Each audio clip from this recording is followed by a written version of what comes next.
All righty, how are we today? This is the Doug Rice Show. My name is Doug Rice. Welcome to the Doug Rice Show.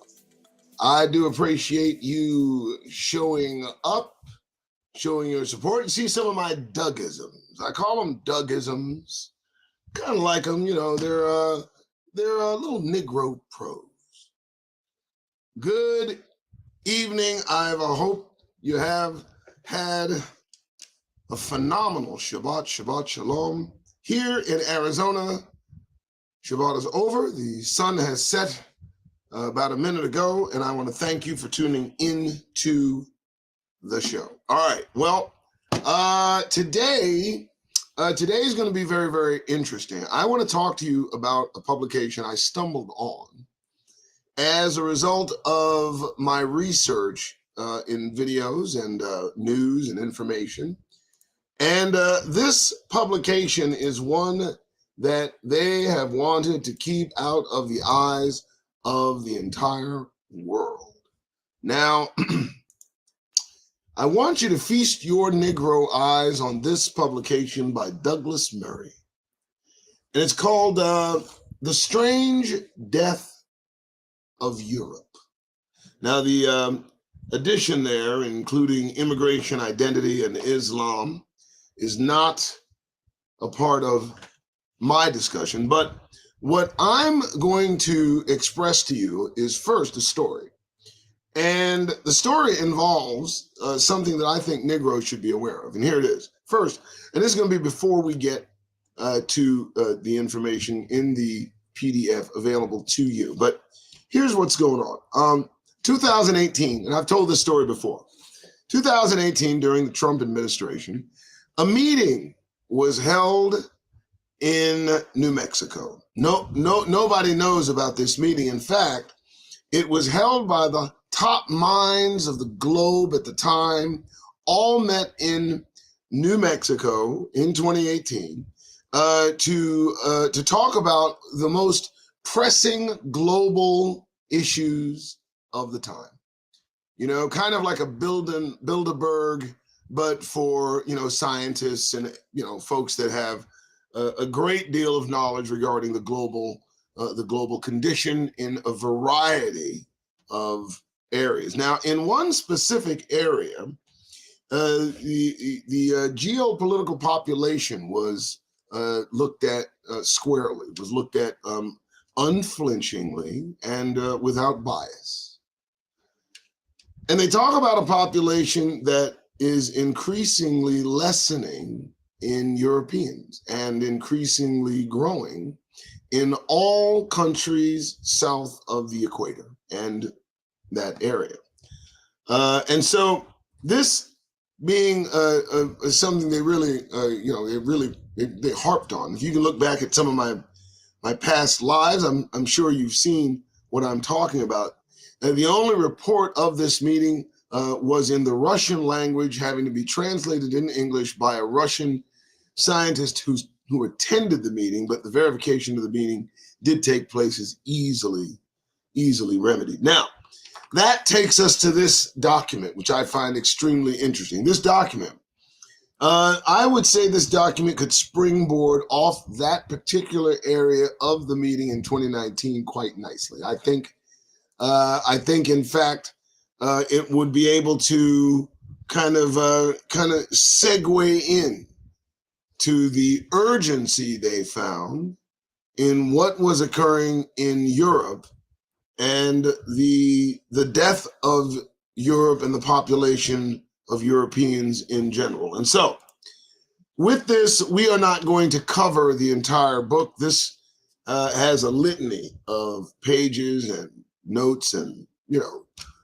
acknowledgments. What we're going to do is we're going to focus on the introduction. Now, let me tell you why I want to do that, because the introduction is a little bit lengthy, but it's not too long that I can't get it out. And it is chock full of admissions and things that generally Europeans who are descendants and cousins to the people that surround us here. And so their issues are the issues of the people in this country, and more so the issues in this country are in much dire straits than the folks in Europe. As we know, the folk here will eventually end up in slavery. So please like, subscribe. This particular effort, I really would appreciate your effort. I'll tell you a story regarding my condition financially at another time, but let me get to this because this is on my mind. Now, first things first, let's make it a little bit bigger so we can see the verse. Hold on one second for me. Oh, hopefully I can do it. Boom. Whoa, back up there, Skippy. Whoa, back up. Oh, I got buttons getting pushed. Buttons are getting pushed. All right, control big. There we go. Now I'm gonna take care of the reading. You guys kind of follow along because I think this little publication is coming off a little strong. But here we go. All right, so Europe is committing suicide. That's the opening salvo. Or at least its leaders have decided to commit suicide. Whether the European people choose to go along with this is naturally another matter. When I say that Europe is in the process of killing itself, I do not mean that the burden of European Commission regulation has become overbearing or that the European Convention on Human Rights has not done enough to satisfy the demands of a particular community. I mean that the civilization we know as Europe is in the process of committing suicide, and that neither Britain or any other Western European country can avoid that fate because we all appear to suffer from the same symptoms and maladies. All right. Well, what story do they tell? Let's find out, shall we? As a result, by the end of the lifespans of most people currently alive, Europe will not be Europe, and the peoples of Europe will have lost the only place in the world we had to call home. Wow, this seems like a fatalist view. Interesting. It may be pointed out that proclamations of Europe's demise have been a staple throughout our history and that Europe would not be Europe without regular predictions of our mortality. Yet some have been more persuasively timed than others. In Die Welt von Gestern, The World of Yesterday, first published in 1942, Stefan Zweig wrote of his continent in the years leading up to the Second World War. I felt that Europe in its state of derangement had passed its own death sentence. Our sacred home of Europe, both the cradle of the pantheon of Western civilization. One of the few things that gave Zweig any hope even then was that in the countries of South America to which he had finally fled, he saw offshoots of his own culture. In Argentina and Brazil, he witnessed how a culture can immigrate from one land to another so that even if the tree that gave the culture life has died, it can still provide new blossom and new fruit.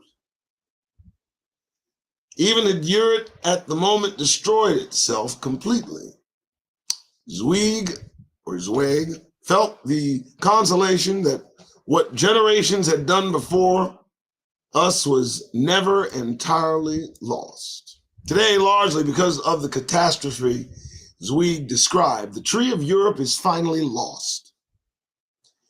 Europe today has little desire to reproduce itself, fight for itself, or even take its own side in an argument. Those in power seem persuaded that it would not matter if the people and culture of Europe were lost to the world.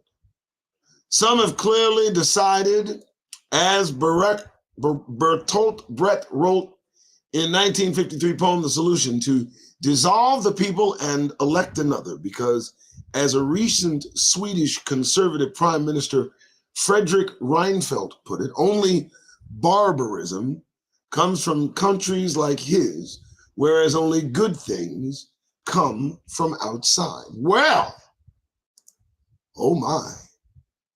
Well, it seems some of these folks have an accurately low opinion of themselves. I hate to say that with such venomous vitriol, but my goodness and all.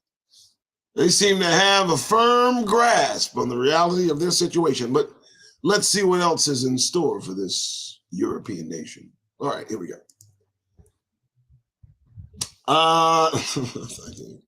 Here we go.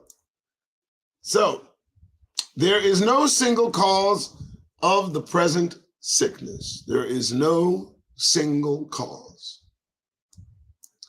The culture produced by the tributaries of Judeo-Christian culture, the ancient Greeks and Romans, and the discoveries of the Enlightenment has not been leveled by anything, but the final act has come about because of two simultaneous concatenations, that's an interesting one, from which it is now almost impossible to recover. Now, concatenations, I'm almost certain that has something to do with action or something to do with decision or a convection of circumstances colliding together in some kind of way, but that's a new word for me. Thought I'd say that. All right, the first is the mass movement of peoples into Europe. Oh, man, they're scared. They're scared. The vast movement of peoples. Now, the subtle racist overtones of that simple statement just speak volumes, don't you think? I mean, listen, folks, what we're looking at is this, and I'm going to say this without any equivocation, because you need to understand this in the Negro nation. The genetics are pretty plain. All things that have melanin of a specific type are dominant in their makeup. And I believe, if I'm not certain, that phenomelanin is a lack of color or pigment, if I'm not mistaken. And so a type of that underdeveloped darkened melanin that is required to protect humans from the sun is what exactly has these beings on the on the population run. But I'm wondering if they're going to recover as they understand. Blonde hair, blue eyes, white skin is a recessive trait. And the dominance lies in dark skin, dark eyes, curly hair. Those are dominant genetic traits within humanity. That is not me trying to stoke any profanity. Just joking. All right. Anyway, so in all Western European countries, this process began after the Second World War due to labor shortages. Soon, Europe got hooked on the migration and could not stop the flow even if it wanted to. The result was that what had been Europe, the home of the European peoples, gradually became a home for the entire world. Well, they kind of see that happening over here in the United States, and they're going through the same shock and awe numerically as it appears the Europeans are. Interesting.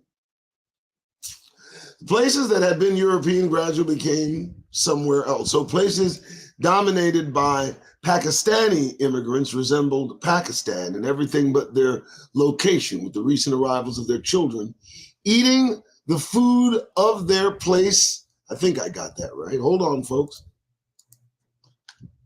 Let me make sure I got that right. Hold on, guys. There we go. There we go.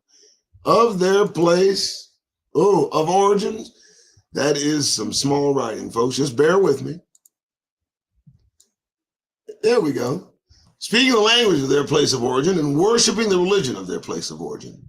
Streets in the cold and rainy northern towns of Europe filled with people dressed for the foothills of Pakistan and the sandstorms of Arabia. The empire strikes back, noted some observers with a barely concealed smirk. Yet, whereas the empires of Europe had been thrown off, these new colonies were obviously intended to be for our good. All the time, Europeans found ways to pretend this could work by insisting, for instance, that such immigration was normal, or that if integration did not happen with the first generation, that it might happen with their children, grandchildren, or another generation yet to come, or that it didn't matter whether people integrated or not. All the time, we waved away the greater likelihood that it just wouldn't work. This is a conclusion that the migration crisis of recent years has been simply accelerated. Now, let me tell you something they do know, and I'm going to pause here for the show. In France, we'll take the country of France. The number of children in relation to how many children French nationals are having and their immigrants are having, as I understand it, French couples are having one, right? And so if you take that and compare it to Muslim, Islamic, they're having 10. Yeah, 10. 10 kids to the one. So at first, after World War II, after their Aryan numbers were depleted in defeat, it seems that their their claim of superiority, really wasn't complete. And as they took in the masses to,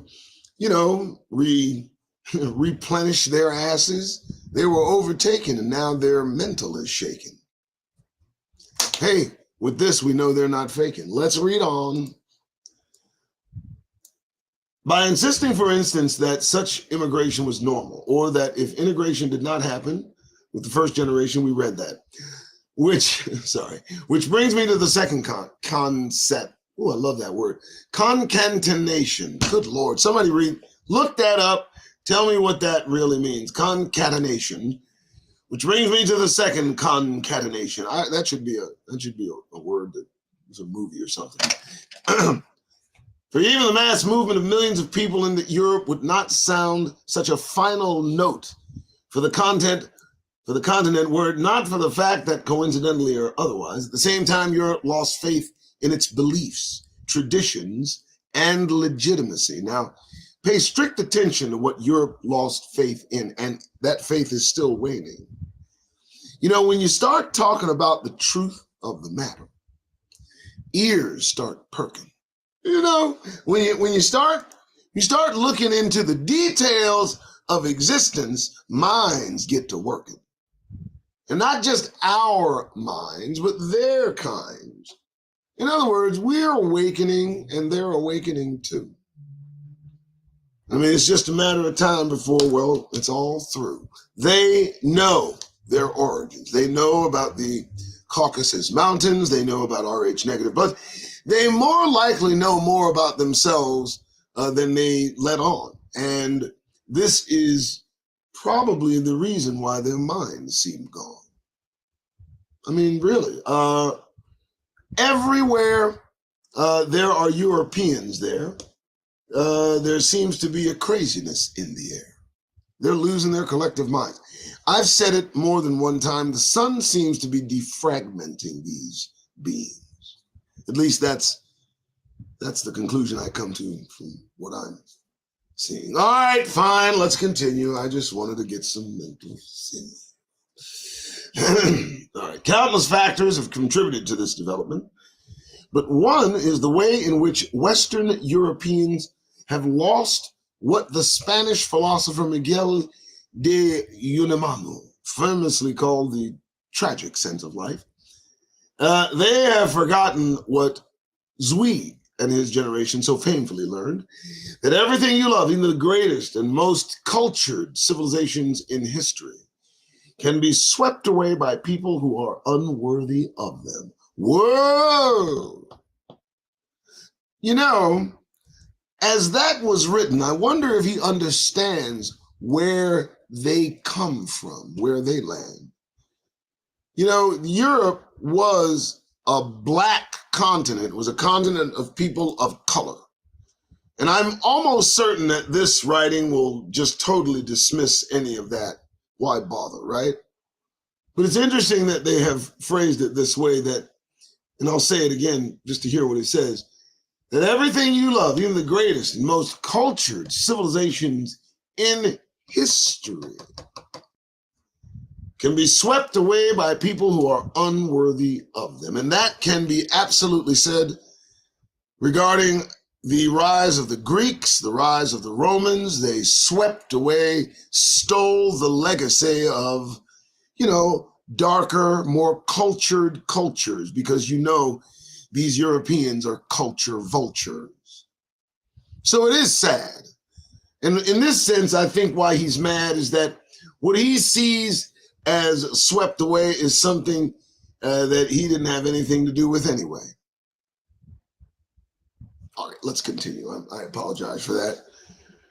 That's just kind of interesting. Other than simply ignoring it, one of the few ways to avoid this tragic sense of life is to push it away through a belief in the tide of human progress. Well, maybe they think human progress might save Europeans. I don't think so. That tactic remains for the time being the most popular approach. Yet, all the time we skate over and sometimes fall into terrible doubts of our own creation. More than any other continent or culture in the world today, Europe is now deeply weighed down with guilt for its past. Alongside this outgoing version of self-distrust runs a more introverted version of the same guilt. There's also the problem in Europe of an existential tiredness and a feeling that perhaps for Europe the story has run out and a new story must be allowed to begin. Well, he's letting some daylight seep in. Whoa, he took an interesting turn. Let me read a little bit more and see what I learned. I like that. Okay. Mass immigration, the replacement of large parts of the European populations by other people, is one way in which this new story has been imagined. A change we seemed to think was as good as a rest. Such existential civilizational tiredness is not a uniquely modern European phenomenon, but the fact that a society should feel like it has run out of steam at precisely the moment when a new society has begun to move in cannot help but lead to vast epochal, that's what it says, you can't read it, epochal changes. Wow. So, intertwined within this diatribe, we have a bit of resistance, also compiled with a little bit of relent. You know, just want to know where all their fight went. Have they just given in? Is that what's going on? Is that the end of their sin? Is it too late for them? Wow. That's a bit interesting. I didn't know that it could go out like that. I mean, wow. All right, so it looks like it starts some other place now. So let me see if I can catch it up. Hold on, because I definitely want to make sure I read all of it. So bear with me, folks. Let me catch it. All right. Let me show you what I'm looking at so you see it too. The writing in this particular offering is a little bit small, but I want to see if I can get it all. I'm just going to go up here and start reading. Okay, so that one we've already read. We don't need that one. We need this one. The curiosity in kind, but nevertheless, got it there. Boom. Boom. The ships that went out and returned with tales and discoveries that melded into the air of Europe. The receptivity. Wow. The receptivity was prodigious. It was not, however, boundless. The question of where the boundaries of the culture lay is endlessly argued over by anthropologists and cannot be solved. But there are boundaries. Europe was never, for instance, a continent of Islam, yet the awareness that our culture is constantly, subtly changing has deep European roots. The philosophers of ancient Greek understood the conundrum, summing it up with most famous paradox of the ship of Theseus. As recorded in Plutarch, the ship in which Theseus had sailed had been preserved by the Athenians, who put in new timber when the parts of the ship decayed. Yet, was this not still the ship of Theseus, even when it consisted of none of the materials in which he had sailed? In posturing there, folks, let me tell you what they're considering. What they're considering is a yielding, a giving in to the inevitable overthrow of their European continent. I mean, it looks at it from several different factors. It's been said, and I heard a Muslim gentleman say it, that Europe and the Western world has already been conquered. And this he said years ago, that Islam has already conquered the world and that all they need to do is continue to reproduce. I mean, that's all they need to do is just let it all loose, you know? And that is what will cook European goose. I mean, seriously, that was said, that it's just a matter of time and you'll be outbred. And I got to tell you, I think some of them would feel better off dead. All right. Yeah, that's right. I said it. Like, subscribe, share. Let's get to it. Okay. The thesis. Yeah, we know that the Greeks today are not the same people as the ancient Greeks. Yes, the ancient Greeks were more likely darker, black, probably. We know that the English are not the same today as they were a millennia ago. Yeah, they were a little bit more barbaric-y, a little bit more, Neanderthalish. Yeah. Nor the French. Yeah, the French have always been the French. Let's stop. And yet they are recognizably Greek, English, French, and all European. Now, let me tell you the lack of information I'm seeing. What they're not talking about is the fact that 8,000 years ago, that's when these white creatures appeared. It's about 8,000 years ago. I'll say it again for the folks in the back. These are the youngest minds on the planet, making the most noise, causing the most havoc and damage. These white people, these people devoid of melanin, these folks screaming and yelling, and those folks, they're no jokes. And they like to tell a story compartmentalized so that they appear quite civil in their uncivilized. It came. All right, so in these and other identities, we recognize a degree of cultural succession, a tradition that remains with certain qualities, positive as well as negative customs and behaviors. We recognize the great movements of the Normans, Franks, and Gauls brought about great changes. And we know from history that some movements affect the culture relatively little in the long term, whereas others can change it irrevocably. And that's their fear. Their fear is that their culture will be changed irrevocably. To what extent and to what loss will they suffer if they are not there to observe the change? It's almost inadvertently strange that they have this consumption about themselves. The problem comes not with an acceptance of change, but with the knowledge that when those changes come too fast or are too different, we become something else, including something we never may have wanted to be. Let me explain. See, that's the crux of their fear. See, they're content with what they are. And even that dissatisfaction still, in their eyes, makes them a star. Understand this. They understand they're lacking. They understand what they don't have. They do. I mean, it's neither to draw a tear or make you laugh. It's true. And now they're coming to terms with the fact that their time may be through. Well, boo damn who. At the same time, we were confused over how this is meant to work. I love this. How's this supposed to work? They get that question from you, and they get confused, nervous, and scared. How's this going to work exactly? Don't worry about it. While generally agreeing that it is possible for an individual to absorb a particular culture. Oh, is it possible for an individual to absorb a particular culture? Can you speak on that, white man?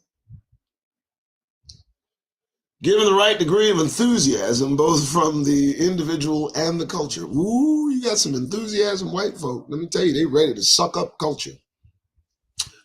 Whatever their skin color, we know that we Europeans cannot become whatever we like. You damned right. We cannot become Indian or Chinese, for instance, and yet we are expected to believe that anyone in the world can move to Europe and become European. Well, just not the truth is the case, I'm saying. Being European is not about race, as we hope it is not. Oh, he gave me some hope, thank you. No brain rot. Then it is even more imperative that it is about values. This is what makes the question, what are what are European values so important?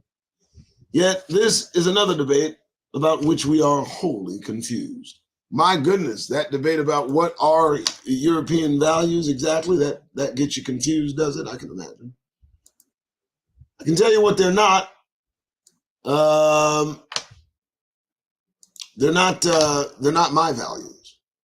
And I'm pretty sure they're not Negro values. I mean, when you get right down to it, what do they see when they look at us? I mean, do they see somebody belonging in the back of the bus? What do they see? Do they understand that, you know, when you tell a man he can't drink from the same fucking water fountain that you can, that's a hell of a stand to take? You understand where I'm coming from, right? I mean, the psychosis of it all. Now, it seems to turn to their fall.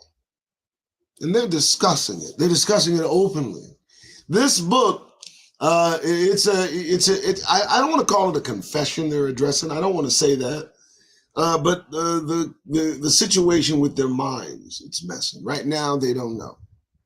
They don't know, and they're putting on a show everywhere they go. All right, so. Okay, important. I don't know why it's cutting me off. I don't care. I'm just going to read from where I can. Here we go. All right, so make sure I don't go again here. And bam. Somebody, Cole, insisted that it was, in fact, a question of war and peace in the 21st century. Others disagreed. 20 years later, just over half of the British people demonstrated at the ballot box that they were unpersuaded by Cole's argument. But once again, whatever one's view on the matter, this was a huge question to leave unresolved at the time of the vast population change.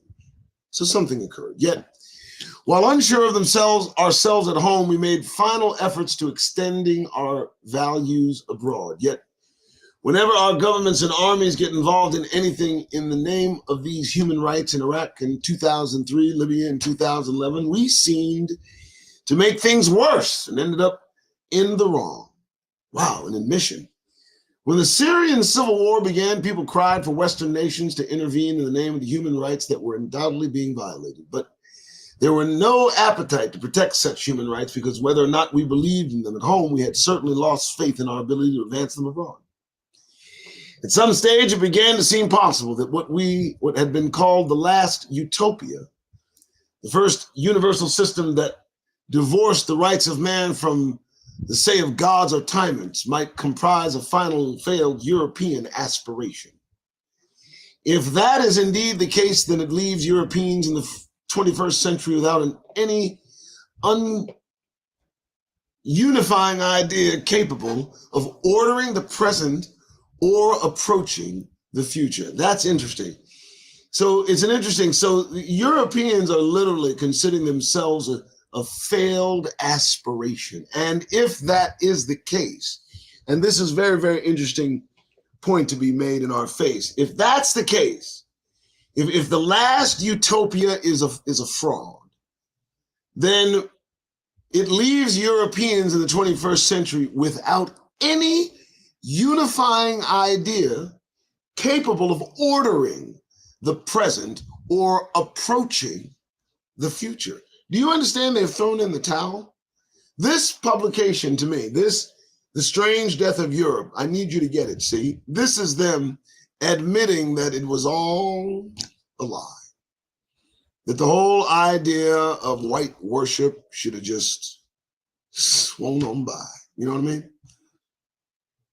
This is interesting. I like this. At any time, the loss of all unifying stories about our past or ideas about what to do with our present or future would be a serious conundrum. But during a time of momentous societal change and upheaval, the results are proving fatal. The world is coming into Europe at precisely the moment that Europe has lost sight of what it is. And while the movement of millions of people from other cultures into a strong and assertive culture might have worked, the movement of millions of people into a guilty, jaded, and dying culture cannot. Even now, Europe's leaders talk of an invigorated effort to incorporate the millions of new arrivals. These efforts, too, will fail. In order to incorporate as large and wide a number of people as possible, it is necessary to come up with a definition of inclusion that is as wide and unobjectionable as possible. If Europe is going to become a home for the world, it must search for a definition of itself that is wide enough to encompass the world, and they don't have that. They too are a fragmented group of warring tribes from years ago. I mean, and that ideation is saying it just takes a spark, a push, a nudge, just to get just to get everything in order, you know? And it's at this writing, and I can't imagine the time of this writing, I imagine, you know, it was the influx of Middle Eastern Islamic immigrants into these countries, Germany and France and all these places. And now what they've done is created an even worse situation in trying to protect the Ashkenazi convert, the relocating usurper, the invader.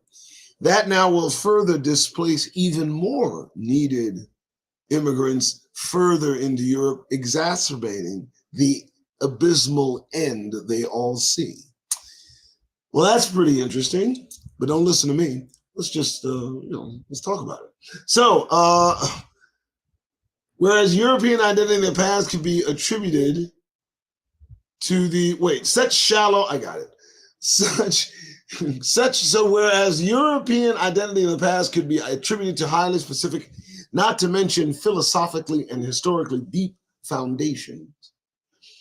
The rule of law, the ethics derived from the continent's history and philosophy. Today, the ethics and beliefs of Europe, indeed the identity and ideology of Europe, have become about respect, tolerance, and most self-abnegating of all, diversity. Such shallow self-definitions may get us through a few more years, but they have no chance at all of being able to call on the deeper loyalties that societies must be able to reach if they're going to survive for long. This is just one reason why it is likely that their European culture, which has lasted all these centuries and shared with the world such heights of human achievement, will not survive. Another reason it won't survive is that you keep fucking lying. You keep talking about the heights of your achievements. You mean the heights of your copying. You mean the heights of your just moving in after everything's been built. You mean the heights of you being built universities by Moors, by Jewish Moors, who from Spain took your ancestors out of the caves of the Caucasus Mountains, taught them how to read, and made them stop fucking their animals, okay, and gave you names, last names. If you don't believe that I'm telling the truth, investigate your own history, because I'd hate to bring up the incubator farm, because that might cause some alarm. I don't want to do that. Okay, let's just get back at that. This is just one of those reasons. As recent elections in Austria and the rise of Alternative für Deutschland seem to prove, while the likelihood of cultural erosion remains irresistible, the options for cultural defense continue to be unacceptable. Stephen Zweig, whoever his name is, was right to recognize the derangement and right to recognize the death sentence that the cradle and Parthian of Western civilization had passed upon itself. Now you hear that, Western civilization, they include America in this death knell. They do. To me, they do. So only his timing was out. It would take several more decades before the sentence was carried out by ourselves on ourselves. Here, in the in-between years, instead of remaining at home for the European peoples, we have decided to become a utopia, only in the original Greek sense of the word, to become no place. And this book is an account of that process. Well, that's what I wanted to read to you. It didn't take long. See? What an admission. What a little bit of contrition, a little bit. And, they tried their best to avoid appearing racist, but, they're as racist as hell, and we all can tell. Thanks so much for showing up, Doug Rice Show. I'll shut up. It's just me. On a Sabbath evening, you're not going to hear me talk too much about support. That was for your reading, and that's my last resort. All right, folks. Thanks so much for showing up. Please do like, subscribe. Nothing that may cost you anything but your time. And for goodness sake, tomorrow I'll be here at noon, and I'll see you all very, very soon. All right. Thank you very much. You guys have a wonderful day. I'm the Doug Rice, and I am on my way. You guys have a good one. Bye-bye. Yeah, it's on and cracking. I'm out here because I'm not lacking. All right. Bye-bye, guys.